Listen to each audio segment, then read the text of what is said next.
Few moments later. Hi guys, ayan. Narinig ako ng isis. Pupunta tayo sa emission na nandoon sa UN. Pagmamayari ng aking mga busing. Ayan. 9 minutes lang siya, so tara. Puntaan natin.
A few moments later.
Few moments later. So yan guys, nakauwi na tayo. Alas 3 na.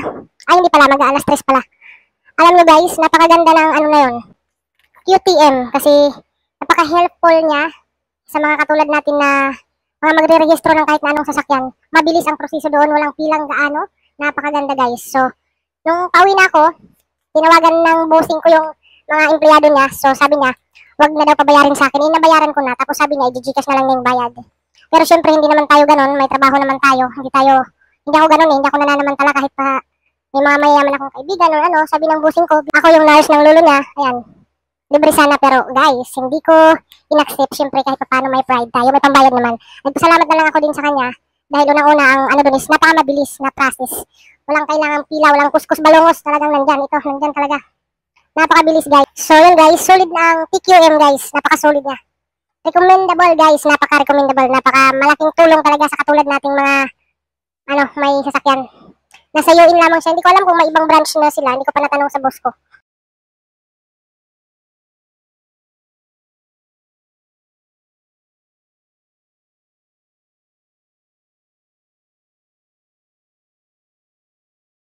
See guys, thank you. Salamat. Solid. Nice. TQM, the best ka.